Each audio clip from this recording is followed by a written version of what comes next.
पहला ऐसा नेता है दीपेंद्र सिंह हुड्डा जिसने अपने बाप से बड़ा अपना कद बढ़ाया। कहीं ना कहीं रोहतक जिले के लोग, झज्जर जिले के लोग ये मानते हैं कि हम 10 साल पीछे चले गए। क्या उन लोगों का विश्वास खत्म हो गया जो दीपेंद्र सिंह हुड्डा को डोर टू डोर अभियान चलाना पड़ रहा है? लोगों की ये पर्सनल मांग उभर का आई, अगर एमपी साहब व्यक्तिगत हर आदमी से मिले। बीजेपी नहीं चाहती कि रोहतक लोकसभा सीट उनके हाथ से जाए। दीपेंद्र सिंह हुड्डा यहाँ का परमानेंट नेता है, अरविंद शर्मा कोई परमानेंट नेता थोड़ी। अकेला एक नेता ऐसा हो जिसकी सारा मांग है तो दीपेंद्र सिंह हुड्डा है। राजनीतिक पार्टियां जो जातिवाद का जो जहर घोलती हैं, क्या मानते हैं, क्या ये सही है? चुनाव के दौरान जाति पाति पे ले जाओगे तो काम से दूर हो जाओगे। क्या वजह है दीपेंद्र सिंह हुड्डा का नाम क्यों लेते हैं? क्या कांग्रेस मजबूत नहीं है? यहाँ मुख्यमंत्री के तौर पर 95% हरियाणा के लोग पसंद करते हैं, सिर्फ 5% लोग ऐसे जो पसंद नहीं करते। 9.5 साल का जो रिकॉर्ड खट्टर साहब का, एक तरफ तो तारीफ कर रहे हैं, अगर 9.5 साल में इतना विकास किया, दूसरी तरफ उनको एकदम अचानक सीट से हटाया गया है। नमस्कार दोस्तों, मैं संदीप शर्मा। फिलहाल लोकसभा चुनाव होने वाले हैं। लोकसभा चुनाव का बिगुल बज चुका है, आचार संहिता लग चुकी है। हरियाणा प्रदेश के अंदर 25 मई को चुनाव होंगे। सबसे हॉट सीट माने जाने वाली रोहतक लोकसभा को लेकर हम चर्चा कर रहे हैं लगातार। और आज हमारे साथ कांग्रेस नेता, जो कि सबसे मजबूत नेता बेरी हलके के माने जाते हैं, फ्रंटलाइन नेता हैं कांग्रेस के, और बेरी हलके के अंदर युवा नेताओं में सबसे ज्यादा चर्चित चेहरा तस्वीर अहलावत, जो कि फिलहाल आज हमारे साथ मौजूद हैं। इनसे बातचीत करेंगे आज कांग्रेस कहां स्टैंड करती है और लोकसभा चुनाव को लेकर कांग्रेस कितनी मजबूत है। तो तस्वीर भाई साहब, सबसे पहले तो आपका स्वागत है जी। तस्वीर भाई साहब, युवाओं के अंदर अगर युवा चेहरों की बात करें और ऑल ओवर अगर बात करें, बेरी हलके के अंदर सबसे माहिर जो राजनीति कर सकता है, जो राजनीति के ज्ञाता है, आज आपका नाम सबसे ऊपर आ रहा है। तो फिलहाल लोकसभा चुनाव है, आप लोकसभा चुनाव को लेकर कितने संतुष्ट हैं कि लोगों का जो आश्वासन मिल रहा है आज कांग्रेस के पक्ष में, वो कहां तक आप मानते हैं कि सही है? लोगों का जो आश्वासन मिल रहा है वो बिल्कुल पूरी तरीके से दीपेंद्र सिंह हुड्डा के साथ है, एमपी साहब के साथ है। एमपी साहब का जो पहले चुनाव में 450 का जो उनको नाम दिया गया था, उसी तरह पर चुनाव चलने लग रहा है। पिछली बार जो चुनाव में उनको षड्यंत्र के तहत हराया गया, उस चीज का लोगों में काफी रोष है। और जो उन 10 साल के राज में जब चौधरी भूपेंद्र सिंह हुड्डा मुख्यमंत्री थे, उसमें इस इलाके में जो काम करा, एक सांसद रहते हुए, एक सादगीपूर्ण व्यवहार रखते हुए, अपने कामों के नाम से, उनके काम के नाम पर वोट पड़े। क्योंकि उस 10 साल के बाद यहाँ जो उन काम कराए थे, उन कामों के मतलब जो रोड बनाए, उनका ठेकड़ी नहीं लगी, यानी उनको टूटा फूटा भी मरम्मत नहीं करा पाए। और नई परियोजना या नई कोई ऐसी मतलब योजना सरकार की ओर से या ऐसा कोई इंफ्रास्ट्रक्चर तैयार नहीं किया गया। इस 10 साल में कहीं ना कहीं रोहतक जिले के लोग, झज्जर जिले के लोग ये मानते हैं कि हम 10 साल पीछे चले गए। तो इसलिए लोगों का जो है एकमत राय है, अब भाई हमारा नेता, हमारा खुद का नेता दीपेंद्र सिंह हुड्डा है जो इस इलाकों को आगे ले जा सकता है। तस्वीर भाई साहब, आपने बताया कि षड्यंत्र के तहत 2019 के लोकसभा चुनाव में दीपेंद्र सिंह हुड्डा को हराया गया। 7,503 वोटों से दीपेंद्र सिंह हुड्डा की हार दर्ज हुई, और जिसमें 4,000 पोस्टल बैलेट पेपर वो रद्द किए गए थे। कहीं ना कहीं आप उस स्थिति को ये नहीं मानते, षड्यंत्र मानकर ये नहीं मानते कि कहीं ना कहीं घर बैठकर दीपेंद्र सिंह हुड्डा ये सोच रहे थे कि आज लोगों के अंदर जो ओवर कॉन्फिडेंस की अगर मैं बात करूं, कहीं ना कहीं वो जो है उस हार का कारण बनाओ? जहां तक आप कह रहे हो वो भी एक बात हो सकती है, लेकिन 18,000 वोटों से आगे थे दीपेंद्र सिंह हुड्डा जब काउंटिंग रोकी गई। और पोस्टल बैलेट का लास्ट के समय में गिनना इस बात को तय करता है कहीं दीपेंद्र सिंह हुड्डा पोस्टल बैलेट में वोट ना ले जाए। पब्लिक में क्या था, आगे एक नारा था, आगे यहाँ तो कितना बड़ा नेता आ जाओ, दीपेंद्र सिंह हुड्डा ने काम इतने करा रखे हैं कि ये इनके चुनाव में कहीं कोई आसपास भी नहीं टिक पाओगा। लेकिन जात पात का भी थोड़ा रूप दिया गया और बीजेपी ने बिल्कुल पूरा षड्यंत्र के तहत यहाँ पे धन बल की ताकत भी लगाई। 24 घंटे उनकी आंख खुली है। अब की बार ये चुनाव एमपी साहब को लोगों का मानना है 3-4 लाख वोटों से जिताएंगे कम से कम, ये सोच लोगों की।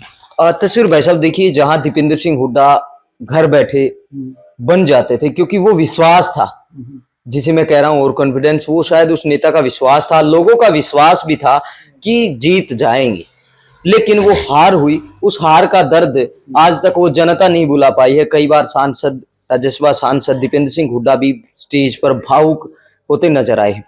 अब बात आती है इस समय की 2024 के लोकसभा चुनाव की, डोर टू डोर अभियान। क्या वो विश्वास दीपेंद्र सिंह हुड्डा का खत्म हो गया? क्या उन लोगों का विश्वास खत्म हो गया जो दीपेंद्र सिंह हुड्डा को डोर टू डोर अभियान चलाना पड़ रहा है? दरअसल उसमें क्या है, दीपेंद्र सिंह हुड्डा ने यहाँ राज में 10 साल लोगों के बीच में वो एक सांसद थे। मुख्यमंत्री चौधरी भूपेंद्र सिंह हुड्डा थे। एक एक आदमी से मुलाकात की। दिल्ली कोठी पर आदमी जाता था, काम करा के लाता था। 40 आदमी जाते, 40 मिलकर आ जाते।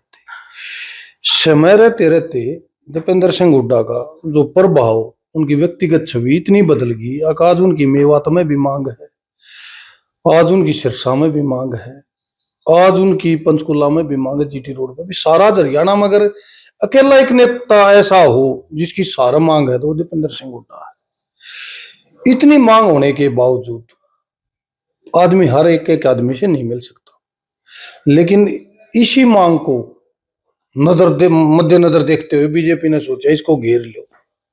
उनने एक षड्यंत्र के तहत काम चला दिया। भाई आपके जो वर्कर हैं वो कहीं ना कहीं आपकी आवाज उठाने में कई जगह पे सक्षम नहीं है, कई जगह सक्षम है, कुछ वर्करों में देखिए। तो लोगों की ये पर्सनल मांग उभर का आई। अगर एमपी साहब व्यक्तिगत हर आदमी से मिले, जिन आदमियों से कोठी पे मिलते थे, तो अब उसी नजर को देखते हुए एमपी साहब ने ये निर्णय लिया, अब मैं बाजार में और कहीं एक एक आदमी से मिलूंगा। और उसका दूसरा कारण क्या है, उसका दूसरा मोटा कारण क्या है, व्यापारी वर्ग में झज्जर में ज्यादा घूम रहे हैं। व्यापारियों के साथ हालत क्या है, हर एक व्यापारी गुंडागर्दी से ग्रसित है, दुखी है। गुंडों ने उनसे मंथली, हफ्ता, इस टाइप की चीजें बांध रखी हैं। अब कोई कोई व्यापारी ऐसा है जो पुलिस में रिपोर्ट करा हो या जिसकी मीडिया में आ जाए, लेकिन दुखी हर एक व्यापारी है। अब वो व्यापारी आम आदमी को बताओगा तो कोई उसका फायदा नहीं। ये व्यापारियों की मांग है झज्जर और रोहतक शहर में। अगर हमसे इंडिविजुअल मिले, हमारे साथ कोई नेता नहीं होना चाहिए, वो अपने मन का दर्द बता देते हैं जी हमारी ऐसी हालत है। आज गुंडागर्दी का ऐसा भयावह माहौल है हरियाणा में। आज जगह जगह पर्ची खर्ची चल रही है, पर्चा डालते हैं दुकान पर, खर्चा मांग लेते हैं। और एक दुकानदार ने भी अपना धंधा करने के लिए, अपना बिजनेस करने के लिए, अपना काम करने के लिए रुपए देने पड़ रहे हैं। इससे बुरी व्यवस्था क्या होगी? तो ये व्यापारियों की और लोगों की निजी मांग थी। उसी मांग पर दीपेंद्र सिंह हुड्डा 1 to 1 हर आदमी से मिलने चाहते हैं और उसी तर्ज पर ये मिलने लग रहे हैं। जी, तस्वीर भाई साहब, आप लोगों के बीच में चर्चित हैं। कांग्रेस का बड़ा चेहरा जो है बेरी हल्के के अंदर है, तस्वीर अहलावत के रूप में उभर रहा है और हो चुका है। तो तस्वीर अहलावत को मैं देखता हूँ हर प्रोग्राम के अंदर, चाहे वो हरियाणा के किसी भी कोने में क्यों ना हो, लेकिन तस्वीर अहलावत कभी भी स्टेज पर नजर नहीं आते हैं। तो वो मजबूती जो फ्रंटलाइन नेता का जो नाम, जो चेहरा, चर्चित चेहरा, कहीं ना कहीं उस छवि के कारण है, या फिर लोगों के बीच रहकर, जो आज लोगों की आवाज है, लोगों के बीच रहकर कांग्रेस के हाथ मजबूत करने का? दरअसल भाई साहब, स्टेज का तो क्या है, मान ले लोगों के काम कराने तो दिल्ली रोहतक कोठी पे एमपी साहब अवेलेबल रहते हैं। कभी कोई काम पड़ गया तो फोन पर रहते हैं। जो ये चेहरे चमकाने वाली पॉलिटिक्स है, ये हमने शुरू से ही नहीं की, ना हमारे पर्सनैलिटी को सूट करती। मैं तो ये मानता हूँ लोगों का निजी राय और निजी सोच ये होनी चाहिए। आगे एक नेता को अलग अलग आदमी से, नए नए आदमी से मिलना चाहिए, और नए नए आदमी ताकि अपनी बात पहुंचा सके। उसी लाइन पर चल के हम स्टेज को घेरने की व्यवस्था काम नहीं करते। हम स्टेज से थोड़ा इसलिए दूर रहते हैं। भाई लोगों का और नेता का काम है काम करने का, करवाने का, नेता का, पब्लिक का। उसके बीच में जो वर्कर है उसकी भूमिका होती है आम आदमी की नेता तक पहुंच बताना और नेता को उसका काम बताना कि ये आपकी फील्ड में काम कर रहे हैं, वो हम आसानी से निभा लेते हैं। हमारा कुर्सी गिरने का कोई काम नहीं है। जी जी, आपने अभी एक बात कही कि पब्लिक की जो बातें हैं वो नेता तक पहुंचाना और नेता से उस पब्लिक का काम करवाना। क्या आज जो दीपेंद्र सिंह हुड्डा कर रहे हैं, जो पब्लिक की आवाज थी, जो आपने अभी कहा कि ऐसा समय आए, अब ऐसा समय देखना चाहते हैं, ऐसा दीपेंद्र सिंह हुड्डा देखना चाहती है पब्लिक कि डायरेक्ट वो उनसे मिल सके और डायरेक्ट वो अपने काम को करवा सके। ऐसा ही चाहती पब्लिक, क्योंकि 10 साल का जो राज रहा है ना, उसमें दीपेंद्र सिंह हुड्डा आप अगर कोठी पे कभी गए हो या पुराने टाइम पर आप पता करियो, एक दिन में कम से कम भी 6,000 7,000 10,000 आदमियों से मिलता था, सबको संतुष्ट करके भेजता था। लोकसभा चुनाव को देखते हुए एमपी साहब ने ये फैसला कर रखा है, मैं एक एक आदमी से पर्सनल जाकर मिलूंगा, कहीं कोई नाराज ना हो। मतलब दीपेंद्र की पर्सनैलिटी को सूट भी करता, वो मेहनती भी इतना ज्यादा है और ऐसा मेहनती नेता उत्तर भारत में कोई नहीं है उनके टक्कर का। आपने पर्सनैलिटी की बात की, बिल्कुल हर कोई वाकिफ है उनकी शालीनता और सादगी से। अब बात करते हैं, क्योंकि बीजेपी प्रतिद्वंदी जो पार्टी अगर बात करें अभी फिलहाल जो सत्ता में है, तो अरविंद शर्मा मौजूदा सांसद है रोहतक लोकसभा से। अभी तो सरकार भंग हो चुकी है, लेकिन कहीं ना कहीं आपको नहीं लगता कि इस बार फिर से बीजेपी कहीं ना कहीं कोई या तो चेहरा बदल सकती है, या फिर अरविंद शर्मा को अगर उतारते हैं तो कहीं ना कहीं बीजेपी भी तो इस प्रयास में होगी कि इस रोहतक लोकसभा सीट को, क्योंकि पूरे देश के अंदर सबसे हॉट सीट मानी जाती है, जीतने का प्रयास बीजेपी भी करेगी और बीजेपी नहीं चाहती कि रोहतक लोकसभा सीट उनके हाथ से जाए। ऐसा उनके हाथ से तो जाएगी, 100% जाएगी, क्योंकि ये यहाँ का जो नेता है ना, नेता किसी इलाके का एक नेता होता है जिसकी पहचान होती है, सदियों तक यहाँ नेता है। दीपेंद्र सिंह हुड्डा यहाँ का परमानेंट नेता है, अरविंद शर्मा कोई परमानेंट नेता थोड़ी। पहले सोनीपत था, फिर करनाल था, अब यहाँ आ गया, अब यहाँ से कह रहे हैं सोनीपत टिकट मांग रहा है। अब इनका तो ये है भाई साहब, ये तो बीजेपी तो क्या है, हेलीकॉप्टर से लाना चाहती है, चुनाव जितवाना चाहती है, चुनाव के बाद चाहे काम करो ना करो, तो क्या है, टिकाऊ और जमाऊ जो नेता है वो यहाँ का दीपेंद्र हुड्डा, यहाँ तो परमानेंट नेता दीपेंद्र हुड्डा।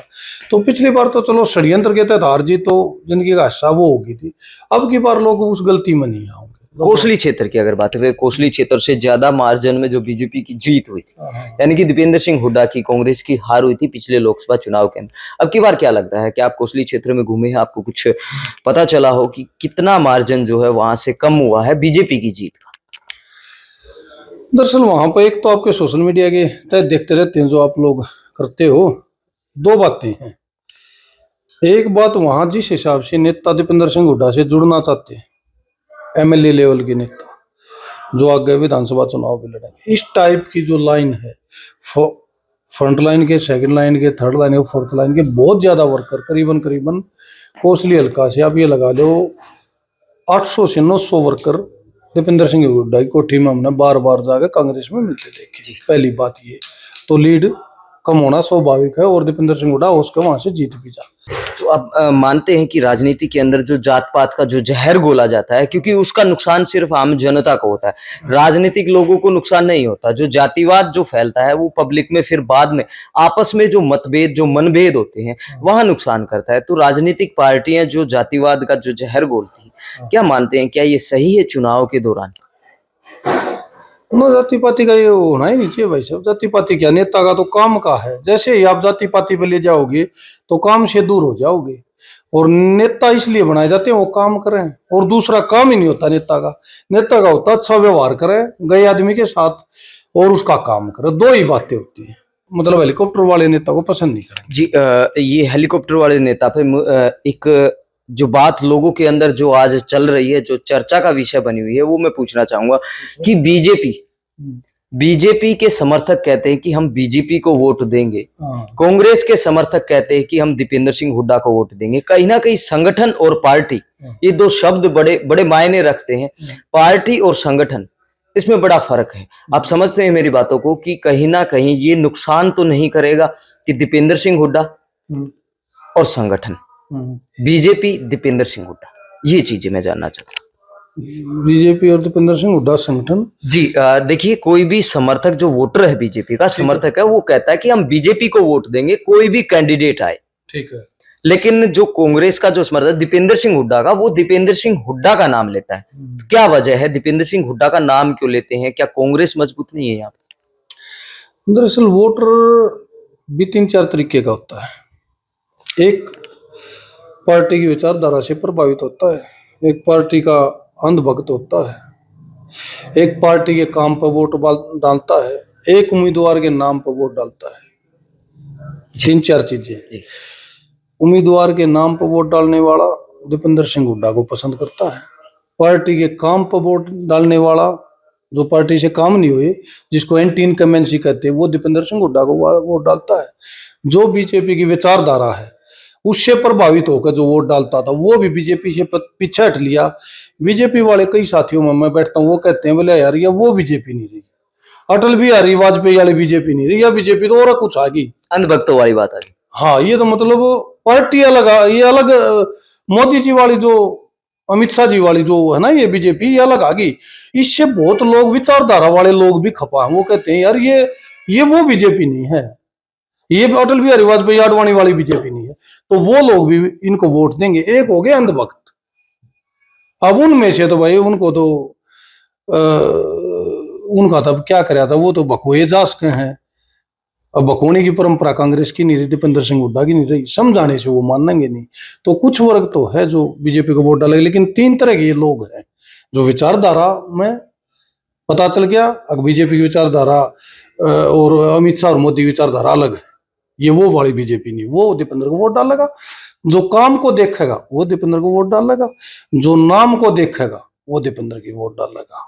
क्योंकि नाम का हम लोग करेक्टर, व्यवहार, दीपेंद्र का व्यवहार बिल्कुल शालीन, और ऐसा व्यवहार तो है ही नहीं भाई साहब। दूसरी बात, यहाँ पर चुनाव क्या है, यहाँ पर चुनाव मतलब अकेला एमपी बनाने का नहीं है, चंडीगढ़ की कुर्सी का चुनाव है।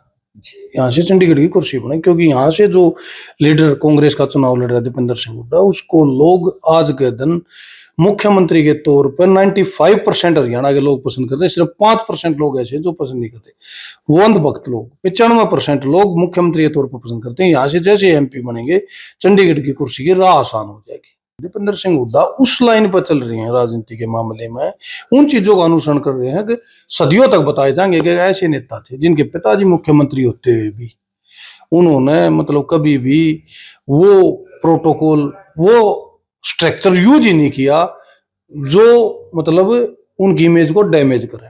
पहला ऐसा नेता है दीपेंद्र सिंह हुड्डा जिसने अपने बाप से बड़ा अपना कद बढ़ाया। आज उनके पिताजी को दीपेंद्र सिंह हुड्डा की जरूरत है। किसी रैली में अगर भूपेंद्र सिंह हुड्डा जाते हैं ना और दीपेंद्र सिंह हुड्डा ना जा, तो 60-40 का फर्क रह जाएगा। 60% दीपेंद्र सिंह हुड्डा उनको सहारा देते हैं। ऐसा कोई लीडर नहीं है नॉर्थ इंडिया में जो अपने पिताजी की बराबरी कर पाया हो, जो अपने पिताजी के टक्कर का कद ग्रहण कर पाया। आज दीपेंद्र सिंह हुड्डा न अपने परिवार की, अपने कद की, अपने सिस्टम की वो छवि मतलब दिखाई है। क्योंकि ये खानदान है ना, 100 साल हो गए, 101 साल हो गए। 1923 में माथुराम ने लड़ा था। माथुराम जी और सरदार किशन सिंह जी, भगत सिंह के परिवार, ये दोनों इकट्ठे साथी थे। पहले आर्य समाजी ये बने थे दोनों, भगत सिंह का परिवार और चौधरी भूपेंद्र सिंह हुड्डा का परिवार पहला आर्य समाजी बना था। ये बहुत पुराने लोग हैं और कभी से उस परंपरा को चलाते आ रहे हैं। बहुत सी पीढ़ियों में गिरावट आई है। दादा बहुत बढ़िया था, पिताजी उससे घट गया, बेटा उससे घट गया। इस परिवार में क्या लोकप्रियता बढ़ी है। चौधरी माथुराम से बढ़िया काम सो विधानसभा के जो अध्यक्ष बने थे रणबीर सिंह हुड्डा ने किए। उनसे बड़ा मामला जो है भूपेंद्र सिंह हुड्डा ने किया। भूपेंद्र सिंह हुड्डा से ज्यादा पॉपुलरिटी दीपेंद्र सिंह हुड्डा की। ये परिवार बढ़ने लग रहा है भाई साहब जी। एक अंतिम सवाल, फिलहाल जो है हरियाणा के अंदर नया मंत्रिमंडल तैयार किया गया है और मुख्यमंत्री एक सांसद को बनाया गया। इस्तीफा देने से पहले उनकी घोषणा, मुख्यमंत्री मनोहर लाल खट्टर जो पूर्व में थे, उनका इस्तीफा देने से पहले बीजेपी की तरफ से सांसद जो कि कुरुक्षेत्र से सांसद हैं, उनको सीएम की घोषणा उनके नाम की गई। विधानसभा के अंदर 90 विधायक होते हैं, 91वां सदस्य इस प्रदेश की मुख्यमंत्री बनता है। कहीं ना कहीं बीजेपी एक राजकुमार सैनी को जो मुख्यमंत्री, नायब सिंह सैनी को मुख्यमंत्री बनाती है, तो क्या लगता है, क्या वोट बैंक अपनी तरफ करने के इरादे से, या किस तरीके से? क्या बीजेपी को फायदा होगा या फिर नुकसान? दरअसल देखो, वो तो इनकी निजी सोच है, पार्टी का अंदरूनी मामला है, उसमें हम क्या कहें, जो इनके हिसाब से जो फिट बैठता होगा। राजनीति में अकेला ये नहीं, वोट का भी देखा, लॉयल्टी भी देखी जाती, कई चीज देखी जाती है। उस हिसाब के पैरामीटर में नायब सैनी इनका फिट बैठता होगा, उस हिसाब से इनने इनको मुख्यमंत्री बनाया। नहीं, 90 विधायकों को छोड़ के एक सांसद को मुख्यमंत्री बनाया। हाँ, वो पता है, वो पार्टी के अंदरूनी मामले होते हैं, उसमें विधायक और सांसद नहीं देखा जाता, सेंटर से भी लाकर डाला जाता है कई बार, ये बात नहीं होती। लेकिन बात क्या है, बात ये है, 9.5 साल का जो रिकॉर्ड खट्टर साहब का, एक तरफ तो तारीफ कर रहे हैं, 9.5 साल में इतना विकास किया, दूसरी तरफ उनको एकदम अचानक सीट से हटाया गया है। तो मतलब ये दिखाता है कि बीजेपी सरकार की एंटी इनकम्बेंसी बहुत ज्यादा थी मुख्यमंत्री की, इसलिए हटाया गया, पहली चीज। दूसरी चीज, अगर ये फैसला इनने अचानक से बेवजह ले लिया तो चलो वैसे तो इनका अंदरूनी मामला, लेकिन हमने तो जितने भी मुख्यमंत्री ऐसे अचानक से आए हैं, चाहे वो कांग्रेस में आए चरणजीत सिंह चन्नी, चाहे वो कहीं और प्रदेश में बदले गए, हमने कहीं कामयाबी नहीं देखी। ऐसे मुख्यमंत्री जब 9 साल 9.5 साल सरकार चला ले, 6 महीने के लिए बदला जाता, तो उससे क्या है, लोगों को ये समझ में आ जाता है कि 9.5 साल में बस चेहरा बदल कर ये दिखाने की कोशिश कर रहे हैं अब भाई हमने इस मुख्यमंत्री ने ज्यादा काम नहीं किया और ये स्वाभाविक तौर से अच्छा मुख्यमंत्री नहीं निकला, इसलिए हम इसको रिपीट करके दूसरा मुख्यमंत्री ला रहे। क्या 6 महीने में वो विकास कर पाएगा? 9.5 साल फिर सरकार के कोदे बदलना था तो 5 साल पहले बदलते। इनने तो एक अपनी भूंड ढकने का एक अलग रास्ता चुना है। ये ऐसी चीजें पब्लिक में चलती नहीं। 9 साल तो शोषण कर दिया पब्लिक का, और 6 महीने के लिए बदल कर उस एंटी इनकम्बेंसी को ये चाहो भाई एंटी इनकम्बेंसी बदल जाएगी, ये इनकम्बेंसी बदलेगी नहीं, ये तो एज इट इज रहेगी। और ये लोगों में रोष है, वरना पिछली बार तो इनके मंत्री आ रहे थे सरकार के, अब की बार मुख्यमंत्री सब कुछ आ रहा था। इन्हें ये पता था, इनके पास ये रिपोर्ट थी, शायद हमने ऐसा लगा, ये मेरी निजी राय है। जी धन्यवाद आपका बहुत बहुत। जनता को क्या मैसेज देना चाहेंगे कि लोकसभा चुनाव के लिए कांग्रेस समर्थकों को क्या मैसेज देना चाहिए? तो कुछ नहीं, कांग्रेस समर्थकों को जो हमारे साथी हमारे से, उनको तो क्या मैसेज दें भाई, सारे भाई इकट्ठे मिलकर लड़ो बढ़िया तरीका चुनाव। और ये देश की राजनीति में लीडर बनाने का चुनाव है। अगर दीपेंद्र सिंह हुड्डा पिछली बार चुनाव ना हारते तो आज लोकसभा में विपक्ष के नेता होते, कितना बड़ा कद होता, कितनी बड़ी अनदेखी, कितनी बड़ी गलती हमारे से होगी, आज वो किस जगह पे होते, पार्लियामेंट में विपक्ष के नेता होते वो, क्योंकि वो 4थी बार के सांसद होते। अजय रंजन जी देख लो, 1-2 बार के सांसद है, उनका मौका लग गया, तो ये बहुत बड़ी गलती हुई। ये अकेला एमपी बनाने का चुनाव नहीं है, ये देश में लीडर बनाने का चुनाव है, और ऐसा लीडर जो सर्वगुण संपन्न है, जिसमें किसी तरह की भी कमी नहीं है, जो लोक लिहाज, जो विजनरी, जो काम के प्रति लोग सजगता, जिनके कामों को देख कर पूरा हरियाणा में कॉपी करते हैं लोग। आज दीपेंद्र सिंह हुड्डा का पूरी तरीके से साथ देने का हक है, क्योंकि आज दीपेंद्र सिंह हुड्डा सबकी रडार पर है। चाहे आप जेजेपी पार्टी देख ले, उनकी रडार पर, इनेलो पार्टी देख ले, उनकी रडार पे, बीजेपी पार्टी देख ले, उनकी रडार पे, और कोई देख ले, उनकी भी रडार पे। आज Deepender Hooda one man army की तरह काम कर रहा है, एक अकेला फौज की तरह काम कर रहा है, अकेला लड़ रहा है पूरे देश में, और कोई लड़ने वाला नहीं मिल रहा। तो ऐसे में सभी साथियों को यही मतलब रिक्वेस्ट करते हैं भाई, सारे साथी मिलकर बढ़िया तरह चुनाव लड़ेंगे। और अब की बार जो 415 को पहले चुनाव में नाम दिया गया था, दोबारा से जो संसद के सर्वश्रेष्ठ सांसद 2 बार के, अब की बार उन्हें चुनाव जिताकर और देश की जो सबसे बड़ी पंचायत है उसमें बहुत बड़े ओहदे पर वो पहुंचे, ऐसी हम कामना करते हैं भाई। जी धन्यवाद आप।